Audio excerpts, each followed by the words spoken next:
Steroid का कभी use मत करो। मुझे एक बीमारी हो गई थी, मैंने अपनी लाइफ में सबसे बड़ा जो मेरा मोटिवेशन है मेरा रिजेक्शन। पायल जी से पहली बार मिला था।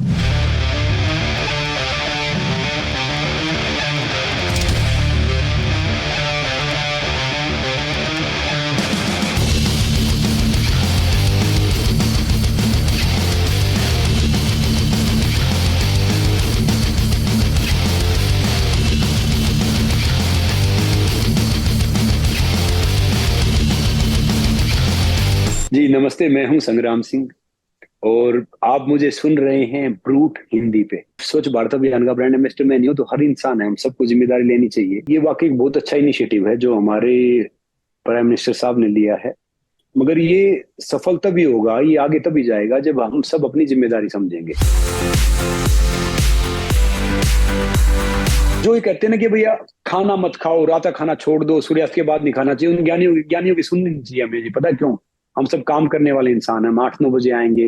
अगर रात का खाना नहीं खाया ना तो 3 दिन में आपको चक्कर आ गिरने लग जाओगे। जैसे ढेर सारे ये एक्टर एक्ट्रेस हैं या ढेर सारे स्पोर्ट्स पर्सन मैंने देखा जो नमक छोड़ देते हैं तो फिर प्रॉब्लम होती है। हाँ, खाना खा के 1-1.5 घंटे बाद सो आप, वो बात समझते हैं।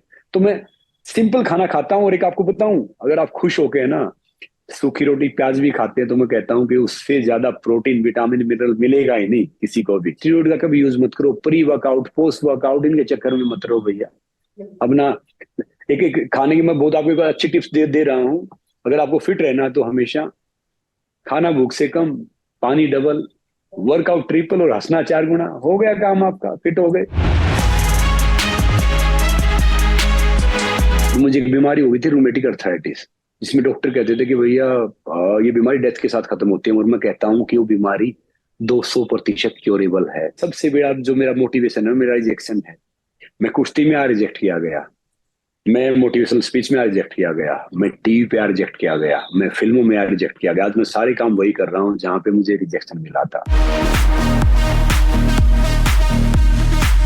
मेरे अकाउंट में 920 रुपए होते थे, मुझे 2.5 करोड़ रुपया कोल्ड ड्रिंक ऐड आ गया। तो आप यकीन करेंगे मैंने वो कोल्ड ड्रिंक ऐड छोड़ दिया। पता क्यों छोड़ा? क्योंकि मैं वो खुद नहीं पीता। अगर मान लो मुझे 2 बच्चे ही फॉलो कर रहे हैं तो उनको जहर पिला रहा हूँ। मैं ये चाहता हूँ कि भले ही मैं नमक के साथ रोटी खाऊं, पानी के साथ खाऊं, मगर मैं कोई भी ऐसी चीज को प्रचार नहीं करूं कि भैया जिससे हमारे यूथ को, हमारे देश को खतरा है या चीजों को खतरा है। पायल जी से पहली बार मिला था, मैं कुश्ती लड़के आ रहा था आगरा से, वो कोई शो था उनका मथुरा से, फिर हम एक शो में मिले। तो तब से हम 11-12 साल से, 13 साल से भी साथ है। फिर मैंने देखा कि भैया इतने साल साथ रह लिए, सब कुछ कर लिया, आप कहीं पे भी जाओगे फिर से इतने साल लगाने पड़ेंगे, फिर से सारी चीज करनी पड़ेगी। तो क्या है कि वो और मैं बिल्कुल अपोजिट है।